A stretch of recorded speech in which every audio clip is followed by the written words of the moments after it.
We are tonight's entertainment. You will never find the more wretched hive of scum and villainy. Excellent! Hello everyone, welcome to an episode of the Movie Mania podcast, where we talk films past, present, and future. I am Sherman Trey White of Podcast Media, and joining me is the man, the myth, the legend. No. He's magnificent. Bandit Incorporated. Do-do-do-do. What? Hello. Woo. How is everyone? We deal in lead, friend. We're in the same business. We deal It's in lead, always I can fun trying guarantee to you figure out what line you're going to say to open the show with. Mm-hmm. There's not that many in Magnificent Seven, really, is there? Yeah, well, I mean, when the moment the remake was over, I was like, well, I can just use that for the podcast, can't I? And then I might as well just steal that one, just pluck that right out of the film. How have you been? How have you been, Bandit? I am good. I am very good. Here, I got a special surprise for you because Oh, boy. I mentioned, just as I was waiting for you to pick up on the Skype, I had a look through some of the comments from last week, and there's a really funny one where they took a quote from you, and I'm like, gotta show you this. Have a look at this picture. I think I know where this is going. Oh, yeah. You've been raped. Do you want to read it out? The quote from Trade 2016. Bam! You have been raped. You have been raped. Take it out of context, that's real bad. Oh, man. That's awful. Oh, we have some great fans. Thank you, Brandon Audie. Oh, man. Stop laughing when I saw that. Because we were talking That's with about, us forever now. We were talking about the Denzel Washington movie of The Great Debaters, and you were talking about when you were in high school, and you were doing a debate topic, and it must have been about rape, because that was It was about cell phone. It was cell phones in school, and I said the reason you need to have your cell phone because otherwise you might get raped in the forest, and that helped us win the competition. And I dropped that. I was like, "Bam! You just got raped!" And then so much to put that in the comments. Holy God, that's great! Quote you on that forever. That's your catchphrase. Bam! I can never remember. I can't remember president now because people are going to find that and be like, and Sherman White condones the rape. I really hope no one, if anyone's out there is offended by that statement, I apologize. You know what? No, I don't. But whatever. Don't apologize. Apologies are out of style nowadays. So. I don't know if I should talk about me getting banned on Facebook, but yeah, people really don't like my opinion nowadays. I have a story to tell. I know you hear me talking about school, but I feel like I should tell a school story. So before I take this swig of water, I'm just gonna. Let's see what we can quote out of context from this story. All right.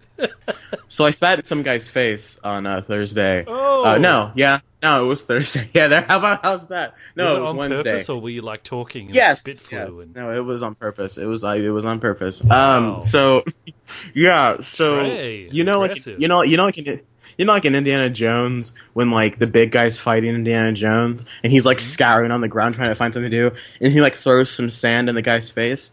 Well, typically my whole theory with fighting is that you always need to have some sand in your pocket just in case you never know. And there's some pocket sand; it's very useful. But so I'm sitting in class, and this is it's an elective class, which is a special class, and the guy behind me, he starts talking because he's a hardcore conservative man, and we won't get too deep into the politics, but we were talking about gun control, and he brought up a comment about something that I won't say on the show, and then I said something that I won't say on the show, and he didn't like that opinion. And I think he was trying to do a demonstration of some sort, but next thing you know, I found myself with an arm around my neck and with a pen in his hand. And so my mind did not register that he's probably doing a demonstration on what a weapon really is. And my mind went oh man, this guy has a pen in my neck and he's got me like a chokehold. I can't get out. I'm thinking, well, I can't slither my way out of this like it's a desk. I can't hit him. He's a senior football player, so he's far stronger than I am. He's on the varsity football team. He's quarterback. I can't move his arm. He's far stronger than me. And I said, well, I don't have any pocket sand. What's the next? And so I just I spat in his face. And so he backed away and he dropped the pen. You could see his hand. Hang on, but if he's got you in a chokehold, how did you spit in his face? Well, I don't know if you could call it a chokehold, but he has so say you're sitting behind, he gets you from behind and has his arm around your neck, and you just he has you in a point where that's going to be the quote out of context. He gets you from behind with his arm around you. And there we go.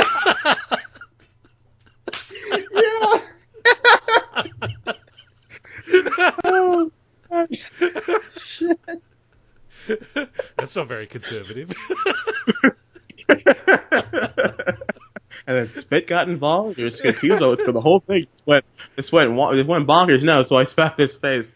He was not happy about that, obviously. What are you gonna do? I was taken by surprise, and I reacted very quickly. I pulled a Sully. And in the end, I'm confused. Was he trying to demonstrate see, this is why you have a gun, because if someone gets you like this, you need a gun to get out. The comment was, is that what he was saying? We were talking about gun control, and he said something along the lines of when in reality he's like, well, actually, people that kill people. To which I said, yeah, true, but if you give people an easier means to do it, they're going to use it that way. At which point, I guess my mind floated away from the conversation because I don't like talking politics, and so I started looking at something else. And next thing you knew, there was an arm around me with a pen in my neck, and I was like, whoa, what's going on? And I guess he was trying to demonstrate. Yeah, the pen is mightier than the sword, or something. I guess he's trying to demonstrate that anything can be used as a weapon these days, and there are weapons everywhere. But and so I guess that, which is entirely true. But but the whole thing is I was taken by surprise. Next thing you know, I'm spitting in this guy's face. And in the movies when someone gets something in their face, and they do that slow hand wipe and look at it and then just give that reaction. Yes. I could his hand clenched into a fist, and I said, I'm about to be punched in the face by the varsity football captain. This is going to be a fun day. And he looked at me, he's like, I really want to punch you in the face, Trey. You remember in Game of Thrones when Tyrion gets captured by the slave people and he has to talk his way out of it? Yeah. It was just like that. I was like, you could punch me in the face. Or, I said, or you could not do that and we won't have to be fighting and I won't be put to a bloody pulp and we won't both get suspended. And he was just and he just walked away and he knocked my books and stuff over. And everyone in the room at that point is just silent and really worried for me because they're training to stop talking. Trey's gonna get himself punched in the throat, and I'm like, no, this is working because I got him to stop. He legitimately was about to punch me in the face, but he didn't, and so I'm okay. The next day school was a little rough, but I was okay. Oh man! But there was a thought of am I going to get jumped by the football team? Am I going to be jumped by the football team? Yeah, but my point being, I talked my way out of it, and that's why I don't talk politics. Yeah. So I'm saying people get really violent. Oh boy, they do. Yeah. Speaking of violence, this is a long tangent, so I figure we should get to the movie news. Yeah, that's such a weird go-to move in a fight. I'm going to spit the guy's face. That'll diffuse the situation. I'm just at that point, I'm flailing my arms. I'm trying to move the pen back, and I can't because I'm weaker than the guy, and just I don't know. My thought process is I need him to let go of this thing next to my neck. How can I do that? I could lick the pen, but no, I don't want to do that. I could just spit in the guy's face. But anyways, let's get to the movie news. Let's get to the movie news. Ladies and gentlemen, can I please have your attention? I've just been handed an urgent and horrifying news story. Cannonball! Alright guys, so this is the movie news. Which case talk about the movie news of the past week or so. For starters, finally, they decided to release the trailer for Passengers, the new Chris Pratt and Jennifer Lawrence movie. Bandit, what were your thoughts? Looks pretty interesting. It's if anyone hasn't seen the trailer yet, you can always look it up on your phone, but it's basically Chris Pratt and Jennifer Lawrence. They're on a spaceship. I'm presuming it's set in the future sometime, traveling to some distant planet. Everyone's in hypersleep. They wake up early for some reason, and I think it's sort of a mystery about why they wake up early. It's kind of romance in space, and looks interesting. What do you reckon? I think it looked really dull. I don't like it. Really? I feel nothing about it really popped for me. And maybe it's just trailers of me. I guess maybe I'm just getting numb to trailers all of a sudden because I didn't like the Rogue One trailer and I don't like this trailer. But it's just I don't know. It felt nothing really popped to me. And a time where you have two of the biggest celebrities on the planet right now, Chris Pratt and Jennifer Lawrence, and they're coming together for this movie and with an Oscar-nominated filmmaker, and this should be a film that gets me very excited. But I see the trailer and I'm just some of the effects don't look that great, and Jennifer Lawrence once again looks bored in what she's doing. I don't know. The trailer didn't gravitate to me like I feel like it should have with the rest, like it did with other people. I don't know. I feel like this movie is going to come out and hit with a thud, and it's going to fall apart against a movie like Assassin's Creed, which looks far more energetic and exciting than something like this. And I get that's supposed to be like a love story set in space and kind of a mystery as well, but you know, I feel like something needs to happen to really reel us in, besides the fact that it just has two pretty people in it. That's whatever. Yeah. Well, I wonder if, because after seeing Chris Pratt in Magnificent Seven, where he really wasn't trying very hard, he was just like, Really? hey, I'm Star-Lord again, doing that You thing think so? again. So when I saw even this trailer, I was like, this looks a little bit different for him, so maybe they're both trying something new. And Jennifer Lawrence isn't doing her usual, I'm angsty. No, I'm a Jennifer Lawrence, cat on fire. What is it? The Katniss of what? the Mockingbird. That's it. You mean the Katniss Everdeen, the girl on fire? Cat on a wire. That's it. Katniss Everdeen on fire. That's She's blood. a cat on fire. That's the funniest thing I've heard all time. Oh man. Cat on a wire. That's the out of context quote of the episode. Hashtag the cat. episode of If we could name the quotes. episode like Trilbee did, we would call the episode "Spitting Faces" and "Cat on a Wire." Yeah. Yeah. And, Have you been? By the way, have you been listening to Trilbee's film Brits? Because I have. Yes. Ha-ha, Quite I put you on insightful, the aren't spot. they? Good thing you can say yes. Yeah, yeah. See, you bastard. No. Yeah, I have. I have not seen episode 2 yet because I'm waiting to watch that when I need to. I did see the first episode. I think it's incredibly ballsy of him to do a podcast by himself. I know how hard that is to do. Yeah. And B, I think very, very insightful on what because some people can just sit there and review things with Trilbee just go, and we're not just trying to like do this about Trilbee because we know that we know the guy, but like he's legitimately good at what he does. He's far better than what I'm trying to pull off here. Yeah, I do like his pod. I'm serious though. If you guys haven't listened to his Film Brits yet, go listen to Film Brits. It's great. Yeah. All right. Anyways, I also showed there's another trailer that came out early last week. The trailer for the movie Annabelle 2. Ben, did you watch it? Yeah, I watched it only because you sent it to me because you're into all Yeah. that stuff. And into all that stuff is a very loose term, okay? All right, this is from the director of Lights Out, which is why I chose to watch the trailer. And I gotta say, I was legitimately creeped out by it. I think they did the good horror route of where they don't show you much, and they did that tease, and I quite like that. What do you think? Aren't you kind of sick of the horror movie cliche at this point? Is like, ooh, it's a little girl singing la la la la la. Ooh, that's scary, isn't it? At what point did little girls become so creepy? The scariest every thing movie about is like, that, ooh, it's a doll and a little girl. Ooh. No, little kids aren't really that scary. the scariest thing about this whole thing was having Bandit go la la la la la in my ears. That was kind of creepy because I have my beats on, so I'm just so like I'm just chilling my spine. Yeah, I mean, the thought that I'm pretty sure it was Nightmare on Elm Street that started that whole thing, wasn't it, with the whole Freddy song, and maybe it was Children of the Corn because those had creepy children, but like I feel the same way of how if it's not done well in terms of the filmmaking and the actual scares, then yes, the cliche is overdone. But if it's a cliche that's done well, then it's like Dawn of the Planet of the Apes is a great movie, but it's chocked to the brim with cliches, but it's still a very well done film. You know what I'm saying? So if it's able to break that boundary and be something more than the cliches, then I'm willing to get behind it. And the only reason we're talking about this at all is because it's from the director of Lights Out, who is a very talented horror director. If you guys haven't seen Lights Out yet, that's a great film. What do you think it is? Like, I mean, for example, like like the Babadook plays on that we're all scared of the dark, right? But what is it about this idea of little kids that everyone thinks, ooh, that gets into our head? Well, because I think little kids are meant to be kind of the adolescence equals innocence, and so I think the thought of seeing a little kid do something out of the ordinary just puts you on edge as is. Kids can be inherently creepy sometimes.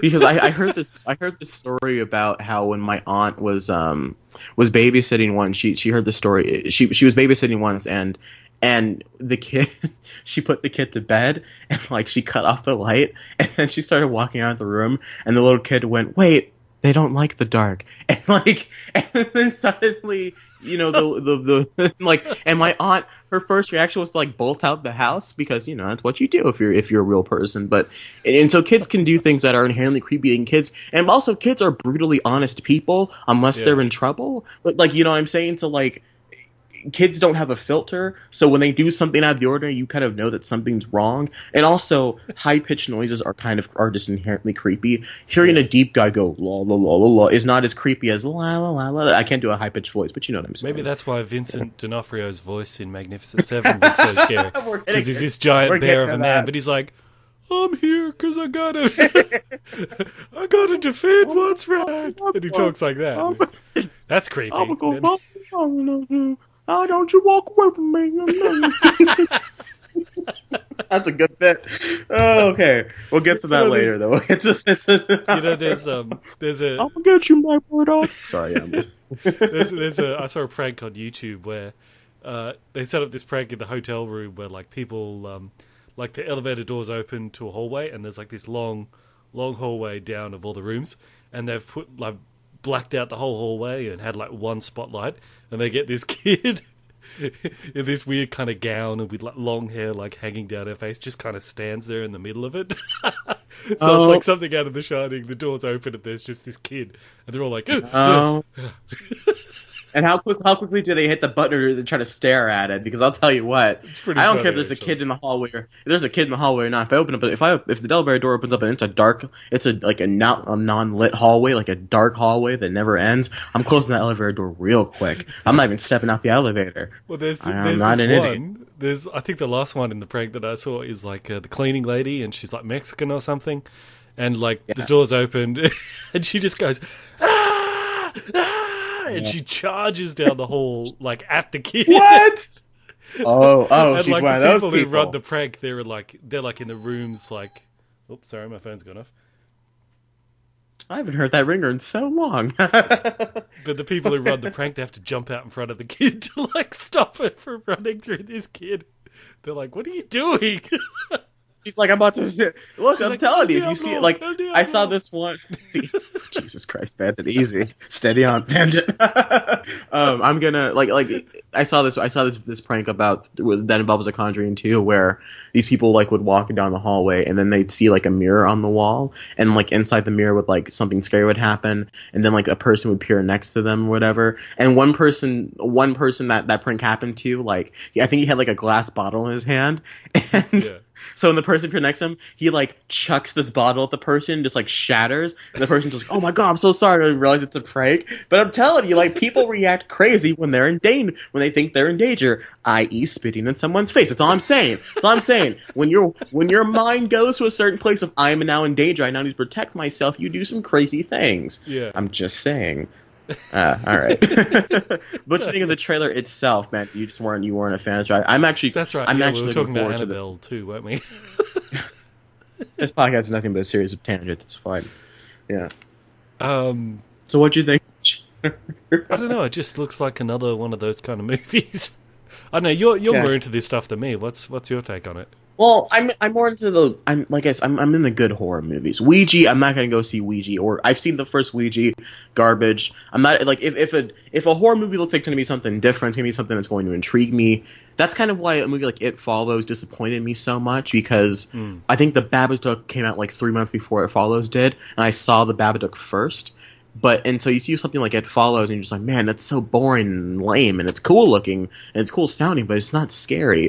But then you watch a movie like The Conjuring, or The Conjuring 2, Lights Out. I haven't seen Don't Breathe yet, but I really want to. And it's there are certain movies horror movies that if they're done really well, then those are the kind I'm a fan of. And hopefully this one will be, because I think Warner Brothers now knows that the first one was not, because the first Annabelle I think came out in 2014, and I feel like if they really didn't care about this franchise, Annabelle 2 would be out by now, but it's not, which makes me think that Warner Bros. Is trying to take this a bit more seriously.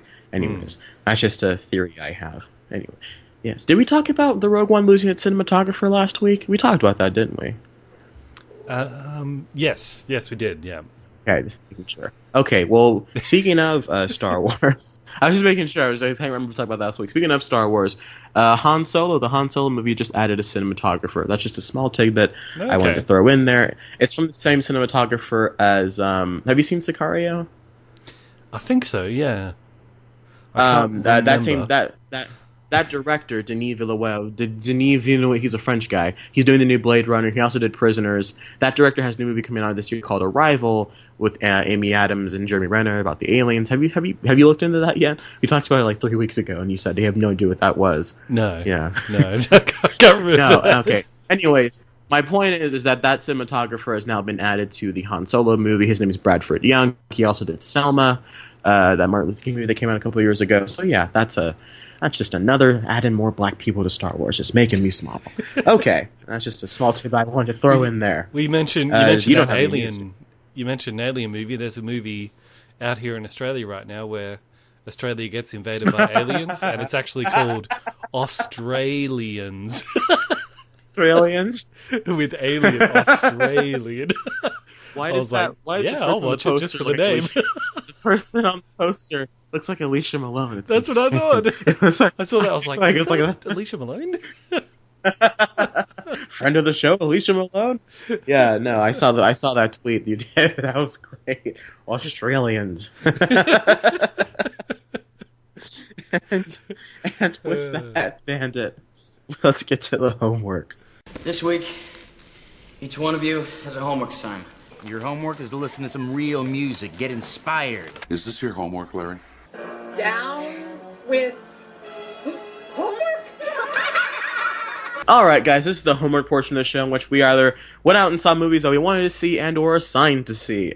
So in spite of recent events, because yet another two black men have been shot this week in the United States of America, one which was simply walking to his car, and then they thought they were going to tase him for what we do not know, but his car was breaking down, he was coming down the street, and the police shot him. And that had me think about certain things, and I thought, you know what I need to do? I feel like watching a black movie. And so I sat down and I watched Selma, a movie that I had not seen since it was nominated for an Oscar a couple of years back. Have you seen Selma, Bandit, the Martin Luther King biopic? No. I didn't know there was a Martin Luther King biopic. Well, because it came out in Oscar season, you see, a couple of years back, and it came out the same year as movies like Birdman, Boyhood, Intimidation Game, Grand Budapest Hotel, Gone Girl, and it kind of got lost in the mix. It only got nominated for 2 Oscars, and it did not win. I think it won Best Original Song, but that has nothing to do with the quality of the film. But Selma tells the story of how Martin Luther King marched from Selma, Alabama to I think it was Montgomery, Alabama, to get the people in order to get the people to vote and help President Johnson pass a bill that it is illegal to not let black people to vote and kind of allowing black people to vote in the 60s, and it was the time of civil rights, and I felt like rewatching the film because I hadn't seen it in a while, and it's quite a powerful film. Who played and it's Luther King in that? A man you probably never heard of. His name is David Oyelowo. Yep. Okay. I mean, maybe you've seen him. Yeah.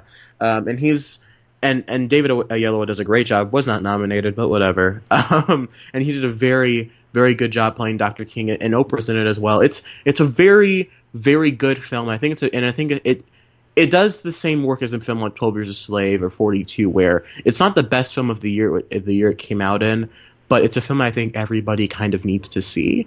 Because I think we need to there's a dog barking downstairs. I think we need to remember, just exactly where this country came from and where this country once was.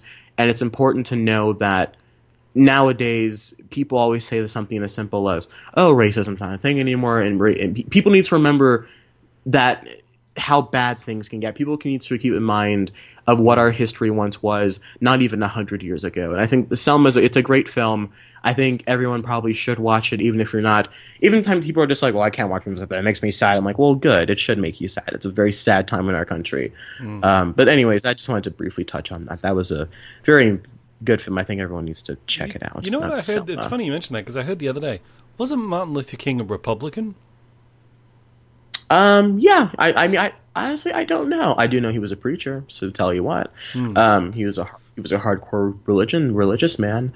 Well, I know because if in the movie he's getting black people to vote, I know Republicans are the ones that got black people to vote. Because, Republicans, Lincoln, freed the slaves, all that sort of stuff. That was in a time where the term Republican meant something different. That's what I was wondering. I was like, because people, maybe it's just because of Trump, but now everyone in America seems to talk about, Republicans, apparently the party that hates black people, but Martin Luther King was Republican, Abraham Lincoln was Republican, Democrats... Republican... what? Because people think... because JFK was a Democrat, and he did a lot of work with civil rights movement and worked with Martin Luther King and whatnot. And Bill Clinton was, who many people consider an honorary black man. Bill Clinton was a Democratic president. Yeah. And I think when people think of Republicans as anti-black, I think that's because, generally speaking, you don't hear a lot about black Republicans. And I think that's just because I think there's this stigma about republicanism that the term republic means to elect an official to help you run your country, but people have turned that and they look at the term conservative and link that into the term republicanism, and it's this long spiel. Point being, I'm not entirely sure that Republican means anti-black. Trump might mean anti-black, but that's another conversation for another time. But Selma itself is from, I think everyone needs to check out. He's got Ben Carson's on his team, doesn't he? Does he? Well, then that just disproves everything. Then I think we all just vote for him now. He went to that black church, Did he? Oh, well, that's nice. That's nice to know. He's getting more of the black vote though, because he's reaching out for it and he's getting it. I think it went from 1% to 8% to 16% or something. Yeah. Well, I can tell you that Trump doesn't have this black man's vote. If I could vote, it's this thing of just there was this thing coming out about black people, and he said, what do you have to lose? And it's like, well, whatever. But God, he makes a good point, though. He's like, hey, you guys keep voting Democrat and nothing's changing, so why not try something different?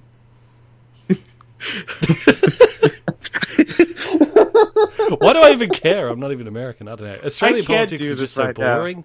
I don't know. Americans is way more interesting. I can't. People are treating this presidential election like it's some kind of wrestling match, and these are supposed to be the leaders of our country, and I don't. It really is like Lex Luthor versus the Joker. Yeah. It really is. I can't decide right. I whatever. All right. You know what? I don't like talking politics. Well, to bring it back to movie stuff, Tom Hanks is like, don't worry, we'll be fine. I'm sure Trust Tom Hanks. Trust. He's like, we'll be fine. The Simpsons movie. When they have Tom Hanks endorse the blowing up of Springfield, and then in Simpsons movie, it's like, "Hi, I'm Tom Hanks, so you can trust me because I'm Tom Hanks." And then he's like, "Don't worry, Springfield is to be in this nice new Grand Canyon, place where Springfield used to be." Yes. Yeah. Oh boy. And now our feature presentation.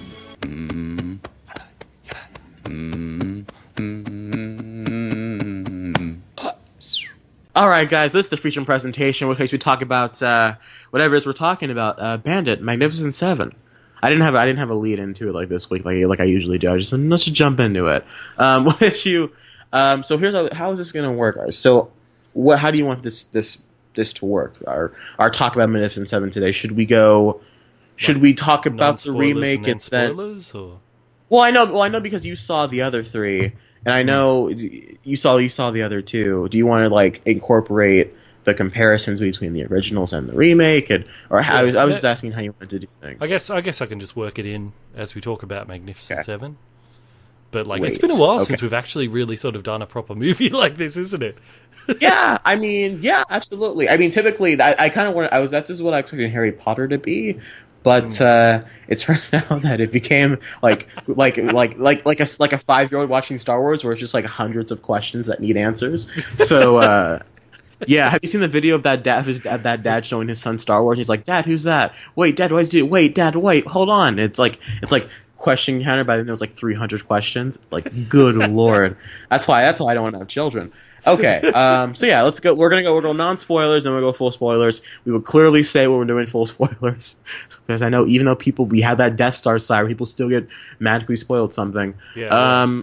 But look, if you've seen the Magnificent Seven from the '60s, or if you've seen Seven Samurai, you know the plot anyway, so it's fine. Or if you've seen literally any other Western ever, or A Bug's Life, or the story is it's a classic story.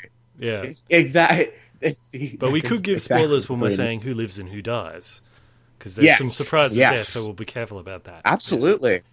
Yeah. High body count in this film. All right, man. Yeah. So what do you think about the Magnificent Seven? What do you think? I really enjoyed it. I've been looking forward to this for a while. It's not on the level as Seven Samurai and Magnificent Seven from the 60s, because those are classic and they're iconic. But I think it does the name justice, and I really enjoyed it. There were certain things that kind of annoyed me. But yeah, overall, I really liked it. What did you think about it? I did enjoy it as well. I think, it was just above fine for me, and to the point where I can say that was a good movie. It wasn't like a Jungle Book or Deadpool. I was like, it was all right. No, it was, it was closer to an 8 than a 7.5, I guess, to say that. And I think that Denzel Washington once again delivers. He's always just pulled Denzel Washington, just good at what he does.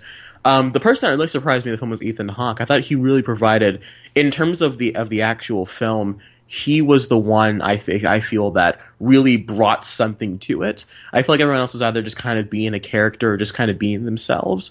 But the character of Ethan, who was Goodnight, was the name of Ethan Hawke's character. He really brought something to it that really excited me. And every time he was on screen, I was like, yes, because every time he was there, it was always how good Ethan Hawke was in this. Yeah, like he was charismatic. He had a bit of tragedy to him. It was a really great character. Him and what was it? Like Jimmy? Was it Jimmy the name of the Asian character? Him and his yeah. him and those two. Like I could watch a movie of just those two, just but in Peter Skarsgård, the film from the Green Lantern film, he does a really good job just playing just like this sleek, oily, just gross person of just this human being. It is the classic story, but I was also very impressed by the action, because shockingly enough, for the film to be PG-13, it gets rather visceral at certain points, especially towards the film's, and especially towards the film's final shootout. It's a Western, it's got to have a final shootout. Yeah. And it's just a seven versus the army. I think they pushed it as far as they could without having to get like an R rating or whatever.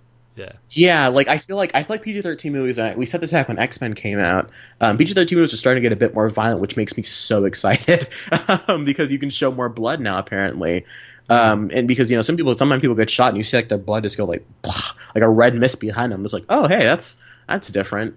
And there wasn't a lot of shaky cam. Yeah, Anton Fuqua really directed this film well. There were some really impressive shots with this film. I quite enjoyed.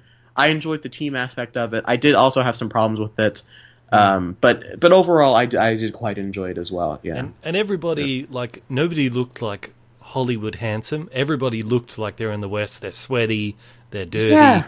Yeah. For the most part, nobody looked like the Hollywood polished sort of style version of Western. And kudos to this film for not having to make all the men idiots to have a strong female character.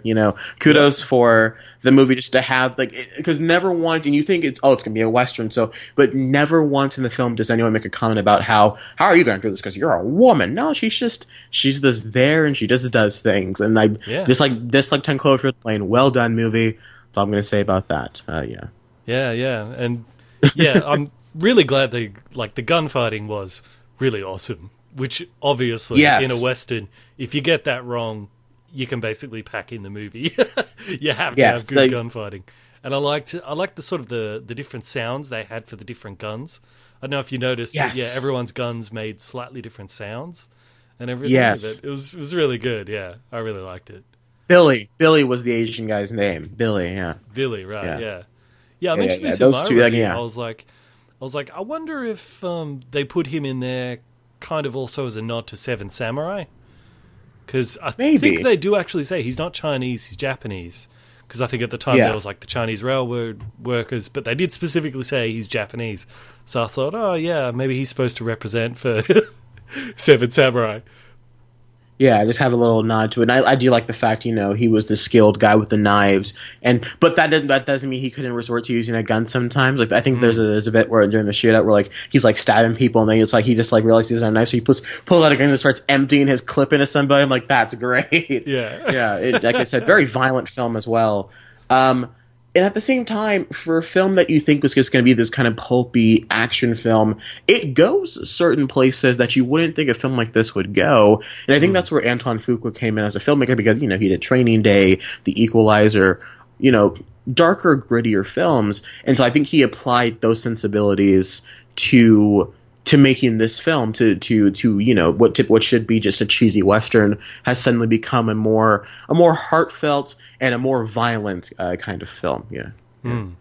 Yeah, and I found it interesting. They actually this is not a spoiler because I'm saying what isn't in the movie, not what is in the movie. Mm-hmm. But they left out from the classic version. They left out the love story. Really surprising. Yes. Because in both Magnificent Seven and Seven Samurai, there's always a guy who's like the young gunslinger or the apprentice samurai who sort of goes to the town, has like a romance with a village girl, and then at the end when they leave, he's like, you know what, I think I want to stay here and build a life. This, completely gone. Totally gone. Yeah, and I respect that because I sensed they were going there at certain points, but there's a few bits with that girl, you're like, are they trying to set her up with this one or that one? But then at the end, it's like, no. I was like, oh, but with what happens... But with what happens in the story, it would not make sense for that person to get, for the female character to get into a relationship with anybody. Yeah, with what happens, we can say because it's in the trailer. And it's at the start of the movie. That doesn't mean anything. I know what you want to say. First of all, it's not in the trailer. What you're thinking of is not in the trailer, but it is at the start of the film. That does not mean we can't spoil anything. I think we've had this conversation before about what a spoiler means. Mr. Giving Stranger Things spoilers for Trilbee. Also, apologies to our listener who didn't like that I gave House of Cards spoilers last week. Sorry about that, whatever. That's different. It's been ages. That's different. It's been out for months. That's you know what I mean? It's different. But apologies House of Cards for our listeners. Frank Underwood gets shot. Jon Snow comes back to life. Cersei Lannister kills Marjorie Tyrell. Let's see. Snape kills Dumbledore. Luke Skywalker. Yeah, I think I've gone through all of them. I got you. There. I angered at least one person listening to this because I just know I have. Anyways, anything else you have? Not spoilers. Without giving spoilers. Without giving any spoilers. Yeah. Overall, it's a nice, and I think I put this in my Twitter review, my small Twitter review. I said it's a film that sense of fun comes from not just the fact that it's stupid, dumb fun, but because you can tell actual efforts and time and quality was put, or actual time and effort was put into this to make it a quality film. And I think I was having so much fun because you can tell that there was some kind of minute details that were done, and you can tell that they didn't just treat this film like every other remake out there in the world. They put legitimate. They actually tried with this one. I think that's where the sense of fun kind of comes from. Yeah. And there's if you're a fan of westerns in general, there's a lot of little sort of Easter eggs that you'll recognize. Where there's certain things that obviously from the original Magnificent Seven, but also there's certain shots where Denzel Washington. He's introduced sort of riding his horse through the desert, and you're like, oh, that's the good, the bad, and the ugly. Little stuff like that. So if you're a Western fan, you'll really like it, yeah. They'll have a shot of where somebody will walk into a saloon, but they'll stop at the door first, and you'll have the guy playing the piano stop playing the piano as everyone looks towards it as he enters them. Classic Western stuff that, if you're a fan of that kind of genre, then it's just going to make you smile. And it kind of made more sense in this one with Denzel Washington. As well, because because he's black. Obviously, because he's black guy. It was great, and so what would you give it out of 10? I'd probably give it maybe. I'd probably give it an 8 out of 10. Actually. All right. Yeah, I'm gonna go a little lower. Yeah. Okay. I'd probably give it an 8 out of 10, just because, fundamentally, people go to see this because they want action. And as an action movie, it was fantastic. And when you look at what's out in cinemas right now, there's a couple of good movies out. There's Snowden, there's Sully, but this is the only action one that's really out right now. And I think people who go to see it for that reason will be very happy. Yeah. Yes, absolutely. There are a couple of good movies out in theaters right now. Yeah, I'll go 7.8 because I gotta be specific. I'll go 7.8 out of 10. I can't. But what I'm saying, it's not a 7.5, but I can't. But I can't. But you know what I'm saying? It's not 7.5, but I can't get not it to 7.7 or 7.9. I love how specific you are. It's like, it's great. Not one, not two, not but four.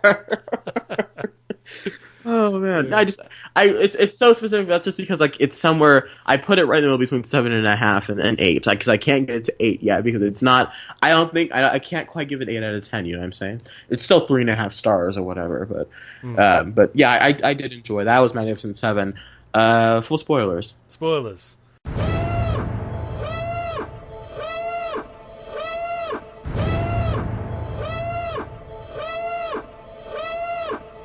Chris Pratt dies. Yeah. Whoa! See, that's why we put it in the Death Star Blair, because you do something like that, and people are suddenly very upset that they didn't click away in time. Yeah, I think we started doing that after The Force Awakens. The Force Awakens, yeah. You did that with Han Solo, and everyone's like, "Oh, I didn't have time to click away." I think I gave him like 3 seconds away. I was like, ready? Spoilers in 3, 2, 1. Han Solo dies. They were just like, no, killed by his son Kylo Ren. No. Yeah, but come on, everyone knew it was going to happen anyways. It's like it's not even Episode 8 spoiler or anything. But I was really surprised. I was really surprised that Chris Pratt died, because I knew that like 4 of the 7 would die, because that's the way it always is. But I was like, why would you kill Chris Pratt and not the Mexican dude that nobody can remember? I was like, that seems like a weird choice, but okay. That's honestly one of my negatives, is that not that they killed Chris Pratt, but because you have. I think as much as I did feel the team aspect of the film, I did not feel connection to a lot of the characters. It makes sense. It makes Except sense. Except Dinofrio, because you felt connected to him, yeah. Absolutely. I thought he was my favorite character, honestly, in the film. Just because he's Dinofrio, everyone loves him. Everyone's like, I know some people are ragging on that voice, but I think that voice was really good. It was jarring at first, and I feel like I could sense my audience getting annoyed a bit. I was loving it though. I was just like, but by the end, he's just like, I'm going over here and be a good person now. It's like, oh, he's adorable. And but then like he'll like throw an axe in someone's back, and it's like I start like punching him out, and it's like, Jesus. I thought Dinofrio was going to be the guy who stays behind in the village. Because he has that scene where he's like, I had a wife and I had kids. Now they're all gone and I'm alone. Then that woman's like, hey, big man, I've made this for you. And I'm like, oh, well, he's going to stay here and build a new life at the end of it. Nope. Shot through the hand. I do really like that bit when he's talking to American. He's like, oh, you speak English?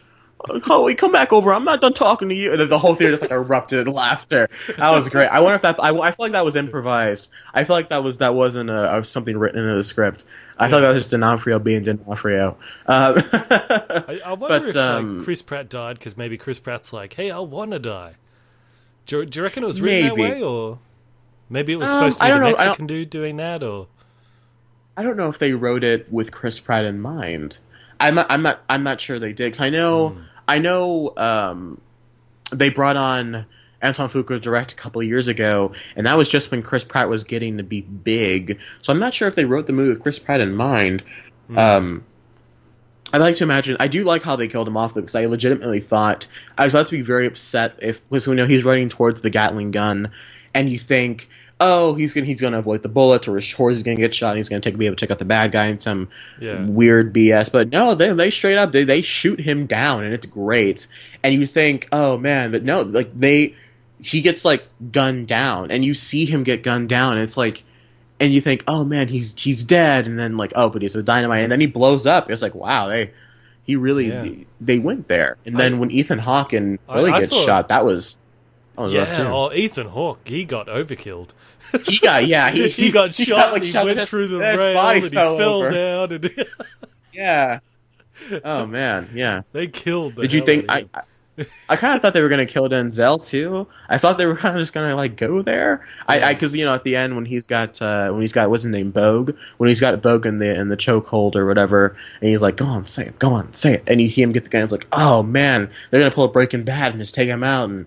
Oh, I guess I have to spoil it for Breaking Bad. No, they're going to pull a Breaking Bad, and I'm going to get taken out while taking out the bad guys. Yeah. Yeah, no. But then they still do the classic movie trope of you think someone's going to get shot, and then the gunshot you hear is actually from someone else. I think I've seen that 3 times this summer, so...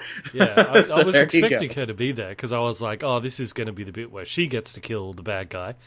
But then Denzel goes off on that whole thing, which I didn't really like, where he's like, "We're connected. You killed my family," and I'm like, "What? No." Yeah. Yeah, that did. And I was that like, "Oh." that did plop out of nowhere. I'm like, see, he couldn't just be a cold person. I needed to get some money, so he took a job. Yeah. They and I guess that makes sense. I see what they were going for, because Sony they can't need to resist give doing him that thing of the hero and the villain. They're connected in that past. They can't This is resist a it. Sony It movie. always has to be that. See, I forgot it was a Sony film because no one had technology, so I didn't see any Sony TVs or Sony computers. So no one had any technology. You know what they should have done though? Had like a Sony logo on the gun or something. There you go. That would have Sony been funny. That's But I genuinely thought, like, at that showdown where Denzel's like, where the bad guy's like, "Wait a minute, do we know each other?" I honestly thought Denzel was just going to be like, "No, we don't," and just shoot him or something like that. I honestly didn't think they were going to go there. Subverting so those expectations. I guess what they were trying to go for is like, oh, he needs more dog in the fight. We need to feel more connection. Like, why can't he just be a guy that wants to do a job and maybe the connection can be that he started to care about these people and they just slaughtered them all. Yeah. Maybe that's the connection, as opposed to him having to have this tragic backstory that every Western hero has to have. I'm like, we've seen that before. Do something different. Yeah. In a movie or it definitely in a remake. feels like Do something different in your remake of this movie. Yeah. It definitely feels like one of those things that the executives try to push in, where they're like, "You have to have this," and it's like, no, we really don't. But it doesn't ruin it. It's fine. No, it does, but I think it does pull you out in a very, I think, essential point of the film. I can't. Do you have any? I'm sure you have notes. Do you keep going through your notes here? Yeah. I was going to say with the Japanese guy, I thought, you know what I thought was going to happen, because I thought if he's like a reference to Seven Samurai, I bet what's going to happen is before the big fight, like Ethan Hawke is going to go, "Here, I got you something special," and like opens a case and there's like a samurai sword in there, so he can like chop a few people off at the end. Like, I was expecting that to happen, but it didn't happen. That'd be pretty great. Or maybe there'd be like a samurai sword like above the bar or something. At some point, he'll like grab it and like stab someone. Like Pulp Fiction? Yeah. Just the katana just hanging over? Oh, that'd be great. That's right. Yeah, so I thought they were going to do that, but they didn't. But I'm glad they did the Indian versus Indian fight, because I was like, I didn't appreciate that. Really? Because I was waiting for it. I was like, if they don't do Indian versus Indian, I'm going to be real upset. They didn't. I don't think they didn't spend enough time setting any of it up. A lot of the fight wasn't really shown because they were trying to show it from the perspective of the ginger lady, and so I didn't feel any stake in the fight, and just felt like, oh, we have these two minorities on separate sides. Let's just have them fight, and I'm just like, yeah, whatever. It's like when you have. It's like in Shaun of the Dead when they're walking to the bar and they run into a group that looks just like them, and like each one has like their opposing person on the other side of that. Have you seen Shaun of the Dead? Yeah, it's like that scene where they cross the team that looks just like them, and so it's like each other, so they like, hello, yeah, hello. That works. So they're making fun of the fact that everyone has their generic group of people that have their generic band of survivors. So, but in this, it's like, that team has an Indian, that team has an Indian, let's have them fight. I'm like, whatever. Yeah. I don't really think care. What they were going for is, because when he sort of first meets up and has that conversation with Denzel, and he's like, "Where's your tribe?" And he's like, "Oh, they told me to head off because they said my path is somewhere else." So I think the idea was that it was like his destiny to take out that guy or to save the ginger or whatever. But it didn't really work that well, No. But I thought like maybe like that guy just killed Vincent Dinofrio, so we want him to be killed in a horrible way. Yes, but he didn't really. He just got stabbed, and it's that's it. He pratfalled. I think if you maybe if you can have maybe have the Indian guy, the bad Indian guy on one of the other rooftops, and have an intense meanwhile the guy's getting shot on the ground, you can have an intense arrow fight between the guys where each are running out of arrows, and one's they keep missing one another, and they're quickly running out of arrows until eventually they have each one of them has one arrow left, and then maybe they can kill each other. That's more of an interesting aspect to me If you really like, I'm just saying, if you want to have the two Indian guys fight each other, you need to have more time to develop with what that means. Because otherwise, I have no stake in the fight. I don't care about who wins. You know what they should have done? They should have been like, maybe it's the ginger is there, maybe she's like protecting kids or whatever. So maybe this guy's about to like kill her and the kids. Then the Indian dude jumps in, the good Indian versus Indian. Good Indian dies, right? Loses the fight. Mm-hmm. Then Japanese guy shows up with a samurai sword, fights him, and takes him out. That's how they should have done it. Because he's still keeping with the Native American guy. Meanwhile, like, he still saved the kids, but he didn't take out the bad guy. We still get samurai versus, American Indian, which would have been great. Tomahawk versus katana. That's like in that Predators remake that they did with Adrian Brody and the guy with his hammer fights the Predator. That was awesome. I know I said that's right on tangent, but that's one of the best scenes in like any Predator movie is when it's rainy and everything. The Predator just like takes off that's awesome. Sorry, I'm sorry. That movie doesn't get enough credit. Predators. It really does. Someone gets really their spine like ripped out. It's a good movie. That dude gets his spine ripped out. Buddy Walton Goggins gets it. And what Lawrence Fishburne's like a crazy guy because he's stuck there with the Predators. It's like it's a good movie. Yeah, yeah, it was. I remember I watched it in an empty theater. I was like 10. I had my mind blown. I was like, that was so awesome. Yeah, and Danny Trejo has that gun. It's like anyways, maybe it just came out too late. I reckon if they had made that as like the sequel to the original Predators, or if it came out sort of when it was still in the 80s where action movies were big. Yeah, it probably would have been like on the same level as like Terminator 2 or something. It's like the marketing, and it came out like a year after Terminator Salvation. So I think people were kind of sick of like tame, not necessarily tame, but people were just kind of sick of like, sequels to Arnold franchises that don't have Arnold in them. I guess I don't know. I feel like it was wrong. Plus, it came out in the summer of 2010, where we only got like 3 good movies that summer. One of which was Predators. That was like the summer of like. Last Airbender and all that trash, but people's spirits were already crushed. Yes, and like we got like one good movie every month in that summer. Like we got Inception. I think we got Inception and Toy Story 3 in the matter of like 2 weeks, and so like it was like peaked really high in like early June, and then just trash for the rest of the summer. I remember that summer. That was not fun. That was not a fun summer. I did not want to go to the movies. Anyways, something else. I mentioned this in my my review on my channel of this. Is another thing they changed is typically in Magnificent Seven, the bad guys is just a straight up gang of like gunslingers, bandits, Mexican bandits, whatever, who are like robbing stuff from this town. They changed it in this to it's this corrupt mining company with all these mercenaries, which I really don't think works at all. Like really. Yeah, because when you really... It felt very simple to me. I mean, I don't know if they were trying to go that it was a corrupt mining company. I thought it was more of this guy that was coming into this town, and they took over the mine, and they were mining the gold, and they were using this town as its base, and they killed people and took over their town. I mean, I felt it still kind of felt like a classic story to me, because if you've seen A Bug's Life, this is the plot of A Bug's Life. I know it's also the plot of Management Time, but like A Bug's Life is all about this guy, voiced by Kevin Spacey, this grasshopper, stealing from the ants. From the ants, yeah. It's like I was the plot. I'm like, I've seen this before. I've seen this exact scene where someone gets quote unquote, so no one gets killed in that version, but someone gets hurt in that version by Kevin Spacey's grasshopper. See, that's the thing. Though, in that or in the original Magnificent Seven or the Seven Samurai, the bandits are essentially it's like a tax basically. They're like, give us 1/4 of all the food you produce from now on. We'll be here once a month. Collect it. That's the plot of the other ones.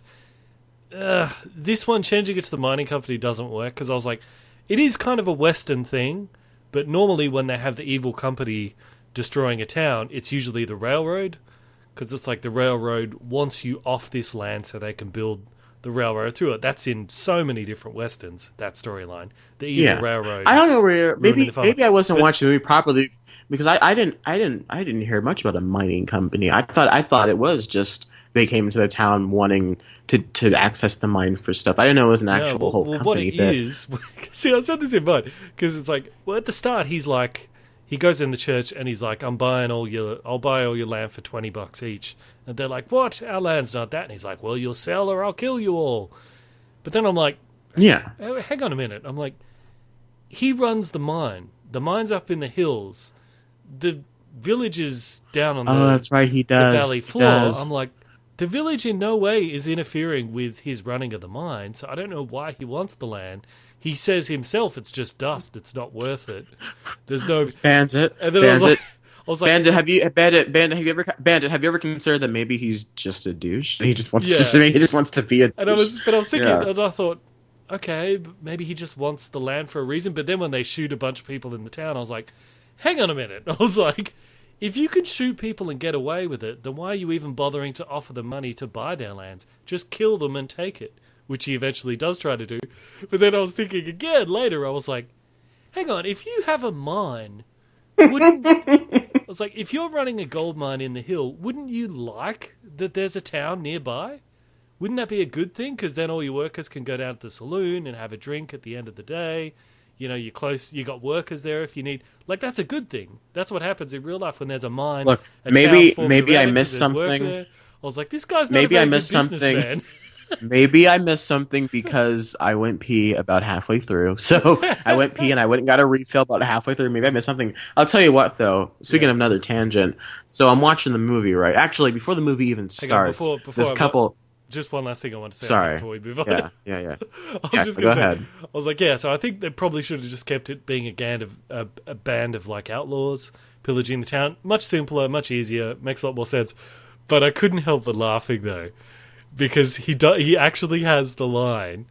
I think they were trying to be topical or whatever, because he actually has the line in church where he's like, capitalism is God's will.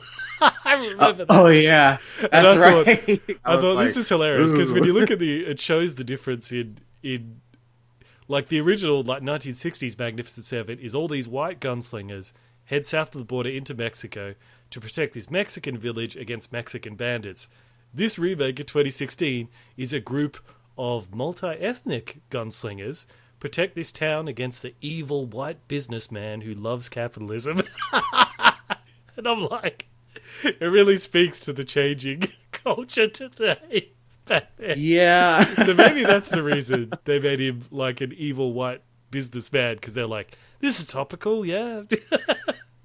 You just see his hair like start growing out and getting like more orange. You're just like, oh man, wait a minute. This is what they're trying to do. Like halfway through, he's just like, I'm gonna go get my fancy wig, and like he put this wig on. She's like, well, in the 1960s one, they do actually build walls around the town to help protect it from the bandits. In this one, they didn't build walls; they built trenches. Oh yeah. I can guarantee you that, like, they were like, maybe we should build. No, we'll make them do trenches. You know, funny enough, not funny enough, the composer for the film, the original composer, James Horner, he passed away last year in a plane crash. And so that's why when it says music by James Horner and such, it's because James Horner actually finished the score because he died last year in a plane crash.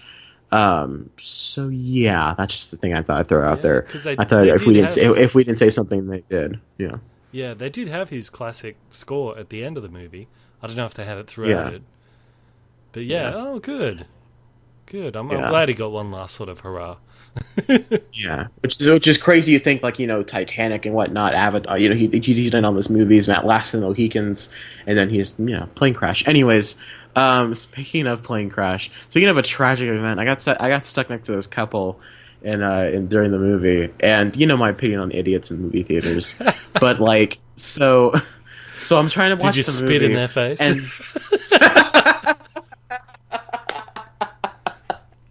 or you didn't need to because you threatened them with a pen.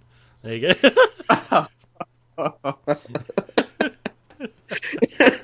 I threw popcorn at them. No, like.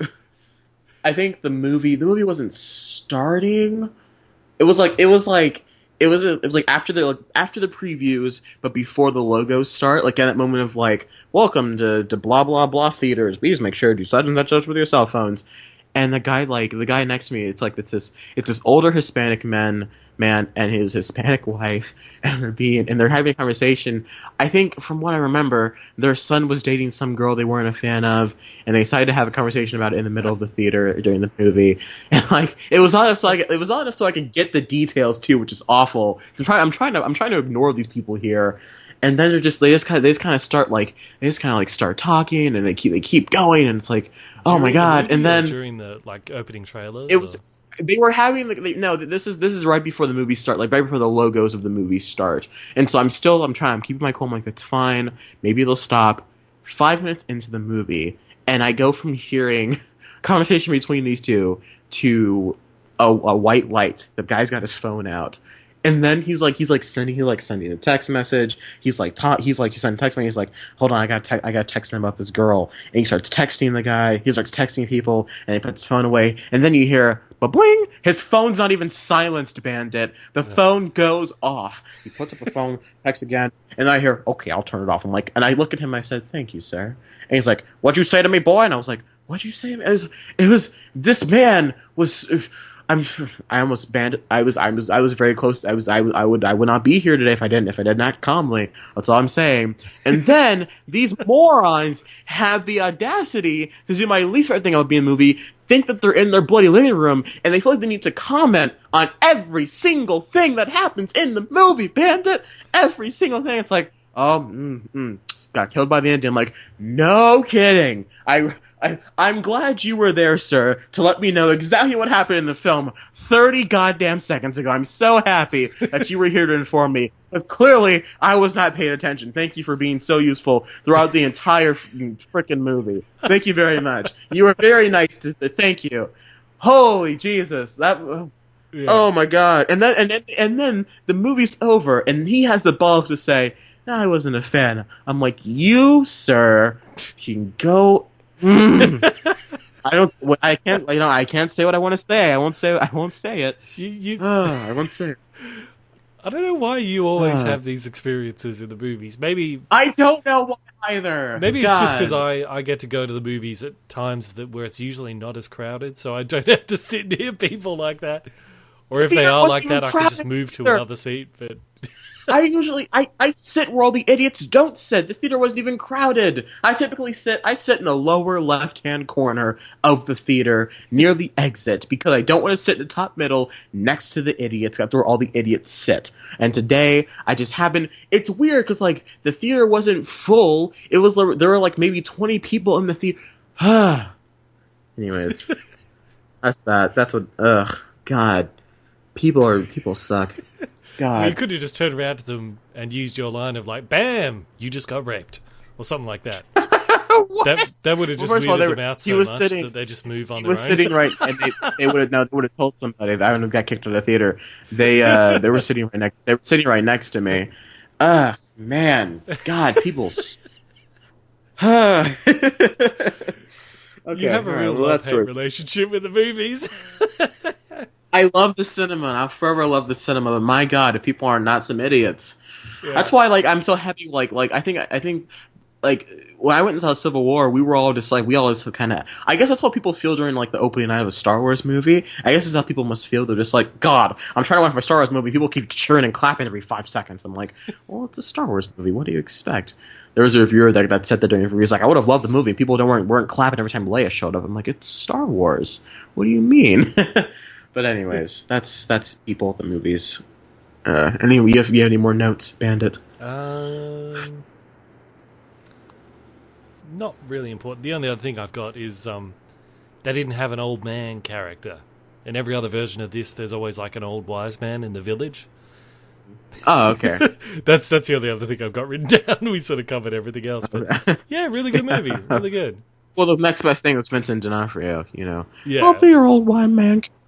That was a brutal death, wasn't it? Okay. He keeps getting shot with the arrows. Oh man! Shot through the hand. Yeah, and then it goes. Yeah, that was rough. That was not happy to get through. Yeah, no. Yeah, and that after that happens, you really want that Native American guy to get really butchered, but he doesn't.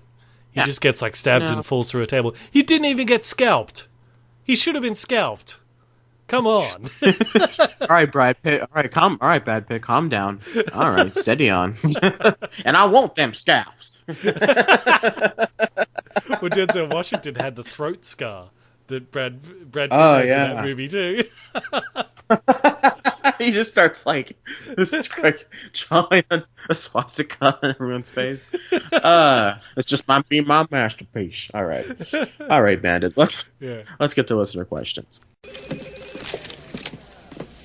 Excuse me. I'd like to ask you a few questions. All right, guys, this is the listener question portion of the show, in which we talk about we answer your listener questions on the Facebook page. And first start, is that a chuckle? Yeah, I fluttered through that one. I was trying not to burp. I was just clearing my throat. Sorry. Yeah, I was trying not to burp. And I was like, and we're doing the thing here. It was so I'm just trying not to like burp into my microphone. So for starters here, and I just hit my mic. Great, Lena Tillmill. I think I said that name right. It's a weird name, but it's a nice name. It's a long name. Sounds like a made-up name. Tillmill. You think? And we just lost Lena. She likes to tweet at us all the time, by the way. Sorry, and we Lena. just lost her. We are so sorry, my dear. She asked, do you talk to a character in a film like it could hear you? Do you ever like whenever you're watching a movie, do you ever talk to the movie and hope that they could hear it? Like in a horror movie, whenever you're like, don't go down to the basement. Do you ever do you ever do? I do that all the time. I was doing that during Sorry, go ahead. I was doing that during I was rewatching The Force Awakens. I finally got it on DVD because I don't buy DVDs. Someone gave it to me as a gift. They're like, "Isn't today your birthday?" I'm like, "No." And they're just like, "Oh, well, here's Star Wars anyways." I'm like, "Thanks." And so they gave it to me. And I'm watching The Force Awakens, and Rey's like fighting Kylo Ren, and she's like losing. I'm like, "Oh no!" I'm like, "What are you doing, Rey?" And then like she starts using the Force. I'm like, "Yeah, get him, Rey!" And then my mom's just like, "How many times have you seen this movie?" I'm like, "I don't know, like 30." She's like, "She can't hear you." I'm like, "I know. It's important. I got to give her moral support." So yeah, I do that all the time. Absolutely. What were you gonna say? I was yelling a lot at Frozen as I was watching. Christ. You were I could asking only questions. make it like a third of the way through, and I was like, "Why don't you just tell her what's happening?" Yeah. I was like, "Why don't you just tell her that you've got these ice powers? Don't exile her, just tell her. Doesn't matter." Conceal, don't feel is the worst thing you could possibly do right now. Yeah. You have a daughter that's about to go through puberty, and you want to tell her to conceal and don't feel. Yeah, she's gonna end up killing herself. My God, yeah. The award for, if there's ever a worst parents award, it's like Kevin McAllister's parents in Home Alone, and then like the parents in Frozen, and it's like like some of the worst parents in family films ever. Yeah. You know, Bambi's mom Just really messed up their life. Bambi's mom because she didn't duck and cover in time. It's like just horrible. I keep hitting my mic. I apologize. Just horrible pieces of just horrible parents. But yeah. Anyways, what were we talking about? Yeah, we all talk to movies as we watch them. Yeah, we all talk to movies. It's not always the sign of a good one, though, as proven by Frozen. But here I will say this: if you do it during a movie, then you're the wrong kind of person. Yeah. unless here's the exception though. Here's my like if the vibe of the theater like a horror movie is a bit different because like. For example, there's a scene in Lights Out. It's Swords of Film's opening where one person's already kind of has already kind of seen the spirit of what's happening here, and then seen the woman in the dark, and then another guy's just like, yeah, go on and go home. I'll shut down the lights. I'll close down for you. And then like he walks into the hallway, and the light goes out, and like you see the lady silhouette behind him. Everyone here just kind of went, oh shit! Like everyone just kind of like just like silently just kind of like this. Everyone just kind of makes that noise of like this kind of uneasy groan that everyone kind of does in a horror movie. That's okay. That's different. That's different to opposed to here's my thing. If the entire audience can hear you, you're doing it wrong. I think that's the way I put it. If the entire audience can hear you, you're doing it wrong. You know what I actually think is probably the best representation of that in a movie is in Scream. Scary. Oh, okay. In Scream, where the guy's sitting on the couch and he's watching Halloween, and he's like, "Oh, sorry, my computer made noise. I was worried the recording." Okay, yeah, me too. You stopped. I got nervous. It was just my computer saying, "Oh, there's an update of something." So it's alright, fine. But yeah, in Scream, he's watching Halloween.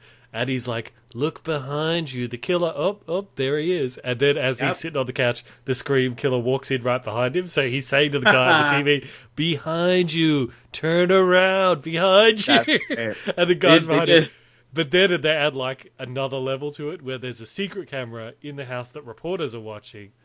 And they're in their van, and they're seeing him with the guy behind you. And he's saying to the TV, "Behind you." And they're in the van going, "Behind you, kid! Behind you!"